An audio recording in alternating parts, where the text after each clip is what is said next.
Boa tarde. Boa tarde. Pode começar por se apresentar, por favor? Não pode. É o senhor? O seu nome? Augusto José Duarte. E a sua idade, se quiser dizer? Hã? E a sua idade, se quiser A dizer? minha idade são 91 anos, feito no dia 2 de setembro, aliás. Os anos são no dia 2 de setembro, mas estou registrado no dia 4 de setembro. Então é mais novo do que o que é? Pois, meu pai, a idade é certa, só que o meu pai teve medo de ser multado, foi-me registrar no dia 2 de setembro, mas com medo de ser multado, porque ainda hoje se paga a multa, pôs-me 2 dias, não tinha de ser 2 dias mais tarde. Pois. Acontecia muito nessa altura. Acontecia muito nessa altura, nesses Então, anos era acontecia. assim. E porquê é que acontecia? Porque as pessoas, o dinheiro era pouquinho. Andavam a trabalhar, era a rasca no fim da semana, para o dinheiro chegar para a semana. E se perdia um cortel de primeiro Torres, esse cortel fazia falta, sempre chamava-se cortel. Claro. E era em Torres E que nasci se em registava. 1933. Muito bem. 1933. Mas disse-me que é Augusto José, mas toda a gente o trata por José Augusto? Toda a gente trata por José Augusto, porque o meu nome era para ser José Augusto. O meu nome, escolhido pelos meus pais, era José Augusto Duarte. E trouxeram o meu batismo aqui ao Ramalhal, porque eu sou da Ironjeira. Tenho que contar as coisas todas, não é? Sim, Sou sim. da Ironjeira. E o parque naquele tempo era como é hoje. Era parque no Ramalhal e no Machial. E como o prior, por qualquer motivo, tinha preferência de ser o batismo aqui, vieram comigo aqui. Veio a parteira, naquele tempo era a parteira, veio o meu padrinho, a minha madrinha, a Nossa Senhora da Ajuda, e veio o meu pai. O meu pai foi para Torres, depois de eu ser batizado, pela igreja. Então começou o batismo e o prior, acho que era um prior já muito velhote, já me tem dito o nome dele, mas eu não me recordo. Bom, muito velhote, e virou-se para o meu padrinho, que era meu tio, era irmão da minha mãe, virou-se para o meu padrinho e perguntou-lhe, como se chama? Ora, qualquer pessoa, se me virei para ti, e tu dizes o nome. Meu padrinho, Augusto. Muito bem. O prior começa a fazer a prática. Quando o meu padrinho se apercebeu que eu estava a ser o batismo, virou-se para o prior e perguntou-lhe, Sr. Prior, desculpe lá, o senhor perguntou-me como é que se chamava, mas quem? Eu, criança, não é? Mas a criança não é Augusto. Augusto sou eu. O senhor perguntou-me, foi a mim. Já não se pode emendar. Daí ficou Já não se Augusto. pode emendar. Em vez de ficar José Augusto Duarte, fiquei Augusto José Duarte. E nunca meus pais e meus irmãos, nunca ninguém me tratou por Augusto. Foi sempre José Augusto. E ainda hoje é José Augusto. Pois. E, se me perguntarem por qualquer motivo, José Augusto. Sim, toda a gente o conhece, é E por é José Augusto. Sr. José Augusto. José Augusto. Então, Nem no gênero há pessoas que não me conhecem pelo meu nome, não é? Bom, resumindo, eu fui crescendo e a vida foi andando. Quando eu comecei a ser... Depois fui para a escola e a professora... No primeiro dia que fui para a escola, a professora... Não sei se posso conversar as coisas. Pode. Fui para a escola, a professora fez a chamada, no primeiro dia de escola, quando Sim. a seguir às férias dos outros, né? Começa a fazer a chamada à rapaziada, chegou à minha vez. Augusto José Duarte, primeiro chinês. Chamou 3 vezes. Nunca respondi. E por azar meu, fiquei na segunda cadeira. Havia cadeiras já de 2 crianças e havia outras de 5. Tinham 2 tinteiros, 2 tinteiros de doiça. Bom, eu nunca respondi, ela pega no ouvido, praga uma carolada na cabeça e fiquei tonto. Epa! E claro, fiquei a chorar, né? Chegou-se à hora do meio-dia, que naquele tempo era aqueles lanches muito grandões, não era? Pois. Fui a casa, era na mesma coisa, vai para o Machiel, muito ferro lá está, ainda está aquele prédio azul. E fui a correr, apesar que naquele tempo era a correr, né? E cheguei a casa e perguntei à minha mãe como é que eu me chamava. A minha mãe, coitadinha, ficou frita. Diz, olha para isto, olha para isso. Mas eu ponho moía professor, enquanto eu estive na escola, aqueles anos todos, ela também foi moída a pé do sal. Ela teve que pagar. Mas pago com juros altíssimos. Eu moía. Eu quando queria fazer uma dessas, dizia ela que tinha que fazer xixi. E eu fazer uma gaita que era. Era para moer, para fazer uma dessas. Bom. Só que quando comecei a ser homem, para assinar qualquer coisa, tinha que estar a pensar o meu nome. Mas é que tinha que estar a pensar, porque é tudo Augusto, José Augusto. Depois.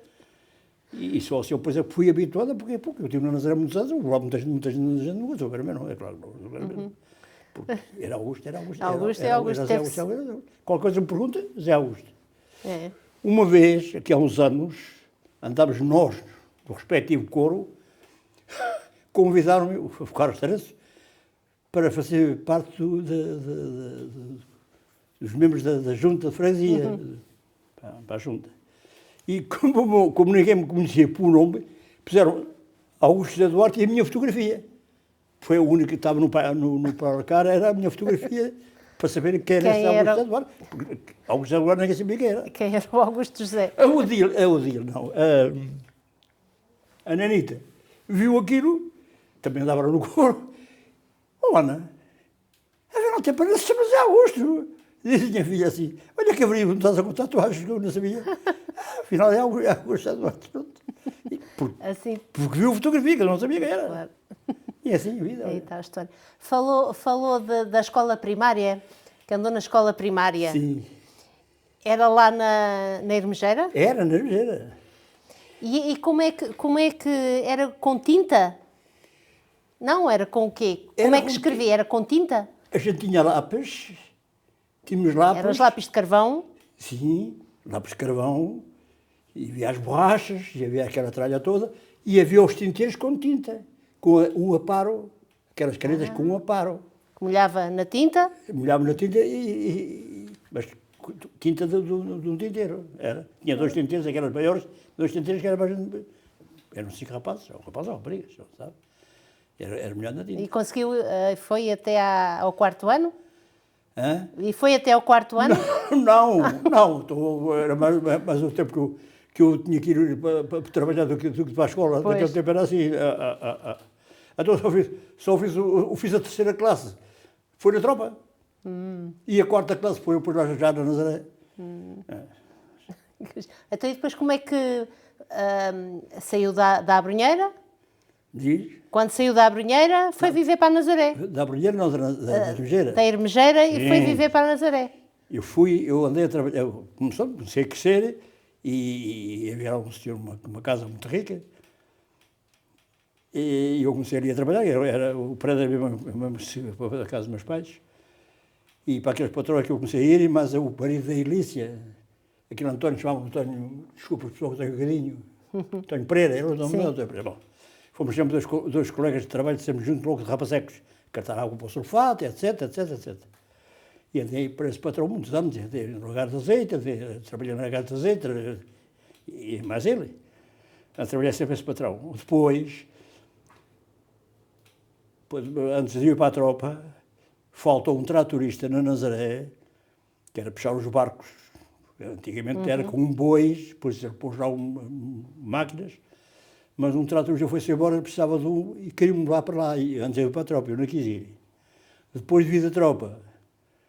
Eu vim da tropa em agosto, dia 12 de agosto, e fui para lá trabalhar. Para o patrão lá mesmo, o meu patrão, continuei sempre a trabalhar. Depois aproximou-se a altura do Lagar de Azeite, das Moas das Azeitonas, fomos para o Lagar de Azeite, faltou lá, depois nessa altura, faltou lá o trator, e ele foi lá ao Lagar, que era dele, né? José Augusto, tu vais para Nazaré. E eu comecei a pensar duas vezes, assim, vou experimentar. Se me der bem, fico, se não der bem, vou-me embora. E fui ter com a minha mãe que Deus tem, e disse, mãe, arranjei um colchão e uma roupa.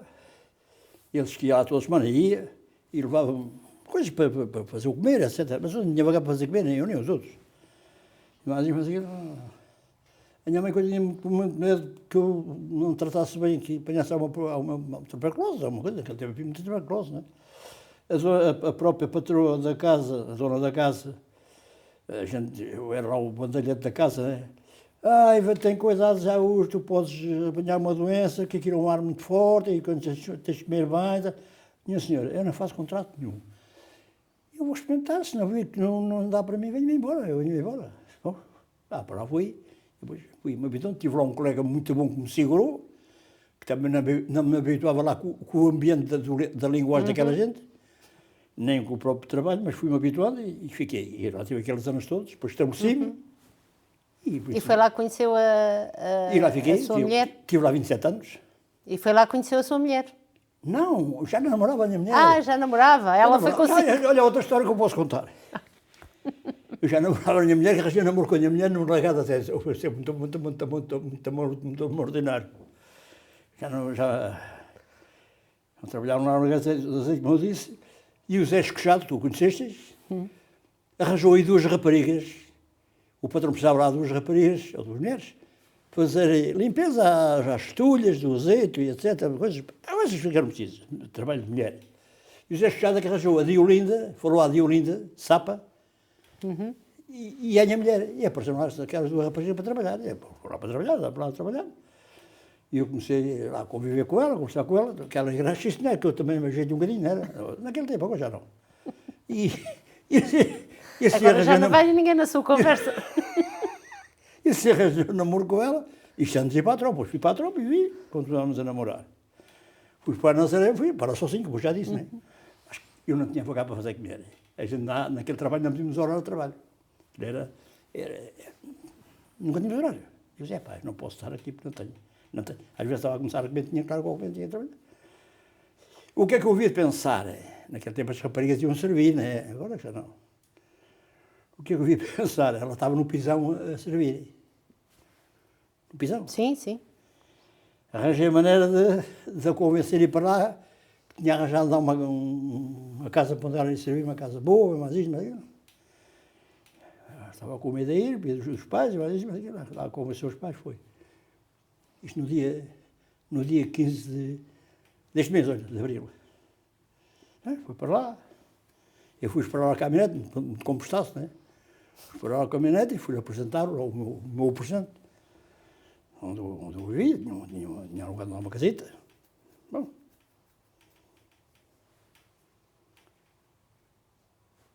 Ela ficou lá, eu fui trabalhar, né? Até depois pedir ir lá para servir. No outro dia, pergunta-me lá assim, ficou lá, né? Então,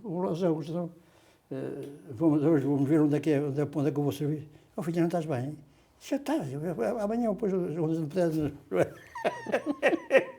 Mas estava lá uma sacana de uma velha que era a dona da casa, fina com o papel, começou logo a meter conversa, rapariga nova, né? Começou a meter conversa, era na árvore da Pugra, e acho que me deu lá o veneno que eu andava lá com uma outra saqueira, fandanguinha, não sei, eu não percebi nada aqui. Quando cheguei a casa tinha uma cartinha de João Deus para estudar. Ela foi conversando e eu dizia, eu não percebo nada do que estás a conversar, eu não conheço nada dessa cartilha. E ficou. E casámos. E lá ficou? Casámos e ficámos muito bem, fomos muito amigos. Infelizmente, muito nova. Pronto.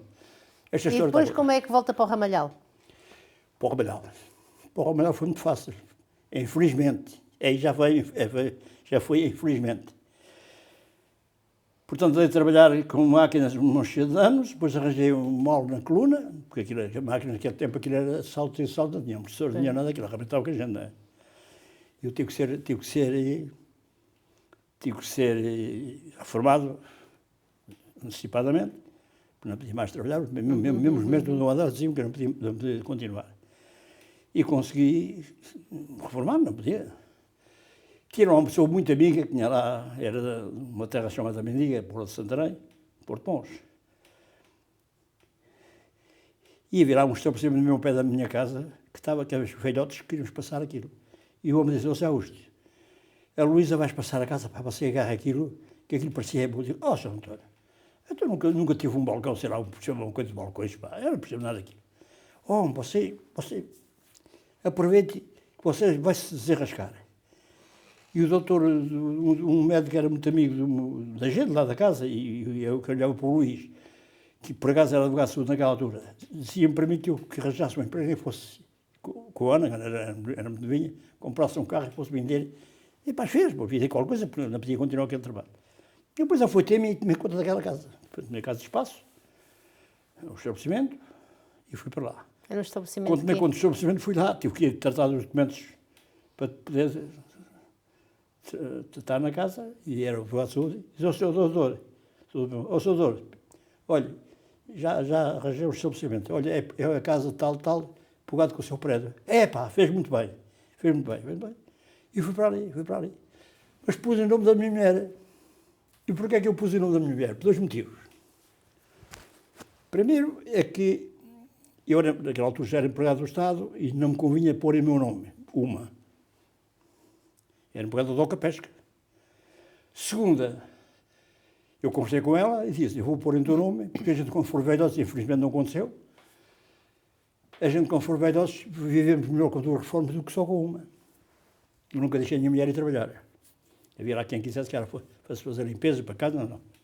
Eu nunca sei quando é que eu venho almoçar e jantar. Se fores trabalhar, esquece-me de ti, já não tenho mulher, não sei quem é. Jantar em casa, tens dinheiro, não tens? Nunca estou depois de jantar. Pus em nome dela. Tive a casa 6 anos, infelizmente apareceu-lhe a doença que apareceu e eu fiquei entalado entre as orelhas, porque tinha 2 menores. Era a Ana que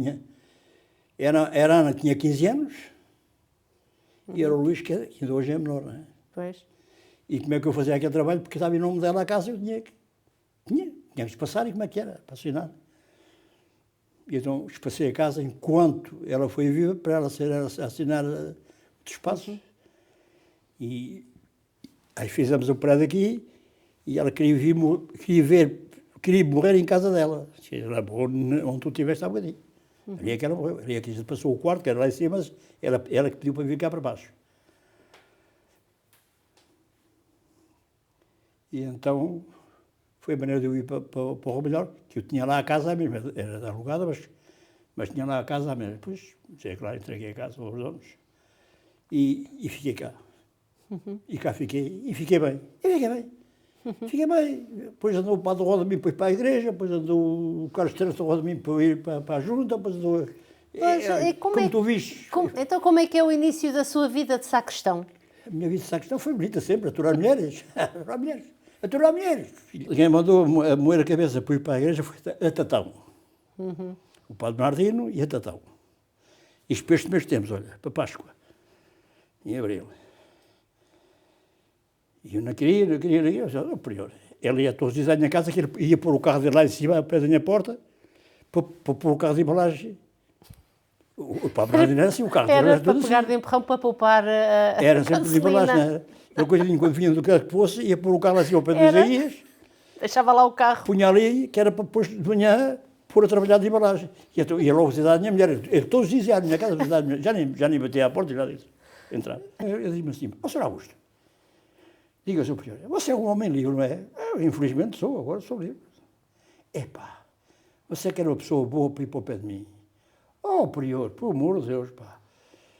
Eu vou à missa, quando posso, porque na altura na Nazaré há 2 capelas lá bem em frente ao mar, mas tinha que dar olho burro no cigano, porque ainda podia estar. Mas coisas da igreja não percebo nada, nem pouco nem muito, nada. A gente ensina, mas assim, mais assado, mais isso, mais aquilo. No dia 8 de agosto desse mesmo ano, eu fui pagar o estipendo da missa à sacristia, após a missa, e estava lá ele e a Tatãozinha, e aí é que me caçaram. E eu fiquei. Fiquei. Eles ensinaram, mas era o padre ensinar de uma maneira e ela ensinar noutra. Eu disse, mal. Isto está aqui uma treta que já não está a correr bem, mas pronto, vamos lá ver. Então passou pelas obras da igreja? Passei pelas obras da igreja, fiz muita coisa na igreja, se calhar é isso que vocês também querem saber. A igreja estava nua e crua, não tinha nada, estava tudo, aquilo dava rota, estava toda estragada. Ora, eu fui para lá em agosto, logo em setembro houve festa. É claro, saiu a procissão, as nossas bandeiras, não sei se querem saber isso não, as nossas bandeiras estavam tudo manchadas de água da chuva, água que suja da madeira, né? Ficou todas manchadas. Estava uma quantidade de mulheres ao pé do Ramiro, a nossa pessoa tão bonita, mas está tudo estragado e assim, assado, e as capas eram de flanela, estavam todas rotas, parecia um crivo das traças. Da traça. Eu hoje me lembro de muitas mulheres que estavam naquele grupo e que se juntaram para fazer um peditório, fazer uma lista para se começarem a pagar um tanto cada mês. E depois comprámos as bandeiras, depois comprámos aquelas coisinhas todas, andámos a juntar dinheiro para comprar a Nossa Senhora da Ajuda. Mas a ajuda custou 40 contos e eu só tinha esses 25 ou pouco mais teria. Depois comprou-se as lanternas, comprou-se o pau, comprou-se tudo. Comprou-se a Via Sacra, vi mais que a Via Sacra. E foi assim que se comprou tudo isso. Estava uma igreja bonita, tudo comprado, aquelas imagens, tudo aquilo, comprou-se tudo. Recorda-se a altura em que foi feito o chão do Largo do Ramalhal? Do lar. Do Largo. Está lá escrito. Sim. Foi em 2000. Lembra-se dessa altura? Lembra? Eu estava lá. Sim. Estava. Porquê é que o nome das pessoas estão lá no chão? Eu vou-te explicar. O Hermílio foi esperto. Eu andava na junta a trabalhar e o Hermílio, nesse tempo, era ele o Hermílio do presidente da junta. E aquilo era terra, como tu sabes. Sempre aquela lamaçal, E o Hermílio pensou em mandar empedrar aquilo. Mas como o dinheiro não era muito, e o que é que ele fez? Foi esperto. O que eu lembro disso tudo? Foi esperto. Foi ter com este e com aquele e com o outro, estavam os nomes. Eles deram 10 contos cada pessoa para ficar o nome deles gravado. Portanto, está lá o nome das pessoas gravadas. Cada número que lá está foram 10 contos que as pessoas deram. Pena não haver mais. Pois, exatamente. Cada número que lá está foram 10 contos. Cada pessoa que mandou para gravar o nome, deu 2 contos para aquele nome. Para avançar, para haver dinheiro, para ser gravado. Acabou-se de cimentar, de empedrar o largo em 2000. E assim ficou o chão pavimentado e você, entretanto, saiu da junta. Pois até ao fim do mandato e saí. Sim, arranjámos aquela barra toda até o telheiro, até lá a praça até o fundo. Depois saí. Depois apareceu aquele homem para a funerária. Depois é que eu fui para a funerária. Eu fazia parte da Casa do Povo, como fiz, 30 anos, na direção da Casa do Povo. E depois, o homem comprou a casa e você é que ficou a tomar conta do negócio. Eu fiquei a tomar conta dela. Estive lá 18 anos. E estive a pensar, mas 18 anos com a funerária ali. 18 anos. E que também me calhou bem a mim. E sabes porquê, Odília? Porque eu fui reformado, trabalhar com máquinas. Mas podia ter outra atividade mais leve. Foi aquela. E eu não pagava em caixas, nem pagava em nada. Eu era só estar ali e tomar conta da casa. Só ali na loja. E o homem pôs-me na caixa, ofereceu-me dinheiro mensalmente e pagou uma caixa. Foram mais de 8 anos de caixa, que me faz jeito para a minha reforma agora. Pois, muito bem. Então, e agora, voltando um bocadinho atrás, você passou a sua juventude na Hermejeira? Então, 23 anos. Então, e nessa altura? Sim. Como é que era? Havia bailaricos? Havia o quê? Como é que vocês... Havia bailarinos, mas eu nunca fui dançarino. Então, eu nunca ia assim a grandes bailarinos, não. Então como é que você se divertia? Ainda hoje é assim. Eu nunca fui pessoa de andar de noite. Andava a trabalhar, chegava à noite, ia para casa e estava em casa e cama. Nunca andei de noite. Então, naquele tempo, como é que os jovens se divertiam?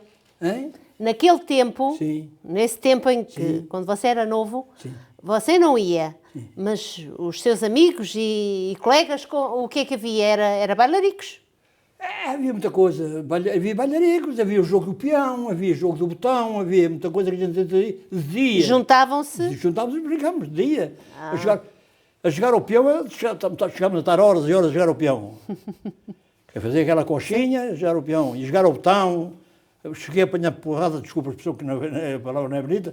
Pô, e outras coisas mais assim no género, a gente entretia-se assim. Ir aos passarecos, a gente entretia-se. À noite, nunca fui pessoa de andar à noite. Nunca, tempo nenhum. Ainda hoje, sempre. Chega à noite, é para casa, trabalhar. É para a cama. E assim a sua mocidade foi sempre lá na Hermejeira? Foi até aos 23 anos, foi sempre na Hermejeira, sempre. Quando voltou para o Ramalhal, quando veio para o Ramalhal, fez a sua casa cá? Fiz. Isso já foi há quantos anos? 50? Há 50 anos? Foi feita em 1980 e 80. 40 e... E 80 está lá escrito. Sim. Sabes que eu sou curioso, lá. Então, e qual é as grandes diferenças que vê no Ramalhal dessa altura e o Ramalhal de agora? Então, o Ramalhal tem uma diferença muito grande do que tem, pá. Eu às vezes ponho-me a pensar, Odília, não há muita gente, a gente nunca temos bem nas nossas terras. As terras dos outros, ou os países dos outros são sempre os melhores. Mas eu às vezes ponho-me a pensar E já tenho dito a algumas pessoas, uma corda, o Ramalhal, uma corda com 100 metros, eu faço essas comparações, uma corda com 100 metros, posto naquela boneca que lá está em cima do coreto, a corda em volta, nos 100 metros que a corda tem em volta, o Ramalhal tem tudo. Tudo.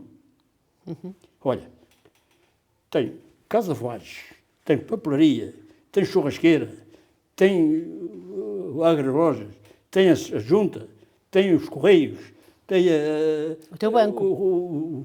Tem o banco. Tem os cafés, tem o supermercado e tem o banco. Tem a farmácia. Tudo. Com uma corda de 100 metros, o Ramalhal tem tudo. Excepto os chineses, que os 100 metros, se calhar já não chega lá. E talvez ainda chegue. E talvez ainda chegue. Os 100 metros, se calhar, do coreto lá, se calhar não são mais, não são mais 100 metros. Temos tudo. Há terrinhas que têm que andar quilómetros para ir buscar uma caixa de polvos. Eu conheço terras, não há onde comprar uma caixa de polvos. A gente tem tudo. O Ramalhal tem tudo. Ou seja, vê uma grande evolução de há 40 anos então não está, para cá. Pois tem. Até eu vim para o Ramalhal, não havia a rua numa alcatroada. A única rua alcatroada que havia no Ramalhal era a rua que vai para Vila da Gaia.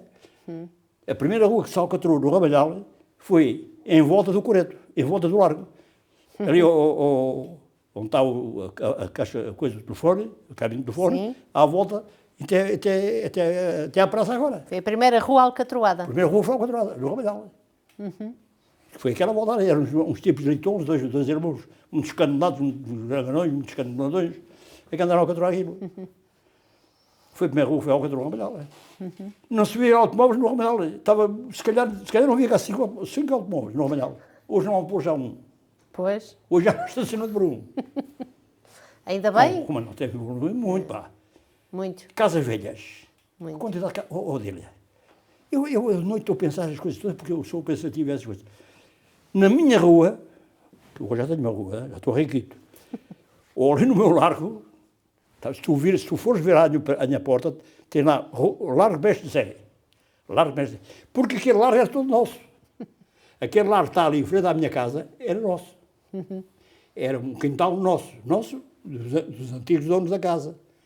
O lar, eu sou um veterano daquela casa. É. Eu andei perdido para os primeiros solos daquela obra do lar. E só o ano passado é que eu saí de lá.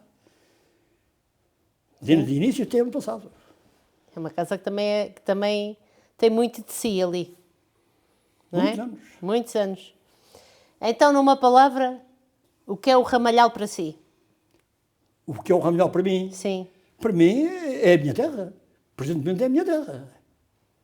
Eu falar no Ramalhal, estou falando da minha terra. Eu sou de Erugeira, mas eu considero o Ramalhal a minha terra. Sim. Ninguém gosta de ouvir falar mal do Ramalhal. Eu tive na Nazaré, eu vi um pirata qualquer que não prestava para nada, foi para a Alemanha, quando vinha dar uma banha a Nazaré, dizia mal de Portugal a torto e a direito. Uma vez disse para ele assim, amigo, você nem é português, nem é nada, ou eu?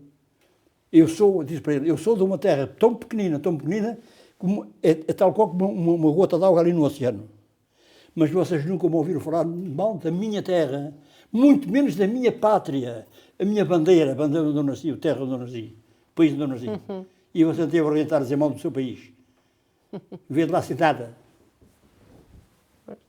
Oh, mas não, primeiro é a minha terra, mas é mesmo a minha terra. Mas eu vivo é aqui. Eu já tenho propriedades cá, já tenho uma cova no cemitério. É a minha terra. Eu agora nem vou.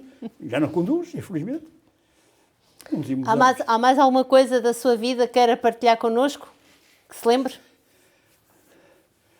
É pá, se vocês perguntarem, se calhar me vem à memória. Agora assim, sim, sei lá. Há tanta coisa. Eu tenho tanta peripécia na minha vida. Eu tenho tantas. Já contou aqui algumas bonitas. Eu tenho tantas. A minha mulher, infelizmente, como já disse, morreu cancerosa. E quis morrer em casa dela, e muito bem que fiz. Foi tanto trabalhou para a casa como eu. Mas chegou um termo que não havia cá enfermeiro. Era o doutor Pina, cá estava naquele tempo. Doutor Pina. E não havia enfermeiro. Vinha aí um enfermeiro de vez em quando, chamado Pereira. A minha mulher tinha que levar injeções constantemente por causa das dores que ela... o cancro apanhou os ossos, miou os ossos todos. E o homem tinha que andar a incomodar as pessoas, porque para mim era eu praticamente não conhecia ninguém no Ramalhal, para mim era uma doença. E esse Pereira é que me ensinou a dar injeções. Eu comecei a aprender com ele ao pé de mim. Ele ensinou-me a dar injeções, ele ao pé de mim. Faz assim, e o sítio é este, e tal. Bom, dei injeções à minha mulher, depois era eu que sempre dava as injeções a ela. Naquele tempo ainda era agulhas de prover, seringas de prover. Cheguei a ter 18. E 18 seringas e agulhas era uma quantidade delas. Infelizmente ela morreu e eu fui a Lisboa. Fui a Lisboa lá dar uns dias, 2 dias ou 3, não sei o que foi, e quando vim, estava a minha cunhada Maria Manuela com uma pneumonia e estava lá o médico. Estava lá o médico e receitou injeções, isto de noite. E a minha sobrinha teve que ir a caminho de Torres comprar as injeções. A farmácia naquele tempo estava fechada. Depois não tinha ninguém que desse injeções, não tinha ninguém, né? Eu digo assim, não sei. Mas o que posso fazer, se vocês quiserem, eu dar a injeção, mas se vocês quiserem, né? É claro, aceitaram. E foi a segunda pessoa que eu dei a injeção, foi a minha cunhada Maria Manuela, depois dei-lhe o resto todo, as injeções todas. Depois era o enfermeiro da terra, 18. Chegava dias de dar 18 injeções. Tinha que marcar 1 hora para as pessoas se juntarem, cada um vinha agora, outro vinha logo mesmo, eu tinha que estar fechado em casa, eu não matei ninguém. Teve que ter uma agenda? Tinha que ter uma agenda? Sim, eu não matei ninguém para estar ali fechado em casa, né? Também saí um bocadinho mais bem Luís, para passear um bocadinho. E então a malta juntava-se lá, conversávamos com os outros e eu chegava, tínhamos de comprar uns 2 tachos próprios só para aquilo. E comecei a dar injeções, foi uma quantidade de anos a dar injeções. Mas tenho propostas engraçadas. O Gabriel Areias, de injeções ao Gabriel Areias. O homem tinha tanto medo de levar injeções, a mulher ria, parecia uma maluca. Eu chegava lá para dar injeção e dizia-lhe assim, Sr. Augusto, deixe-me concentrar. Estava eu aí, a minha paciência. Ali estava eu à espera que ele se concentrasse para dar a injeção. Lá, a mulher ria. Lá dava a injeção, às vezes a agulha não estava espetada, já estava a gritar que estava na bacia do... Olha, agradeço-lhe muito em meu nome e em nome das pessoas do Ramalhal. Este bocadinho esteve aqui connosco, contar as suas histórias. Muito obrigada. Passou tanta coisa, pá.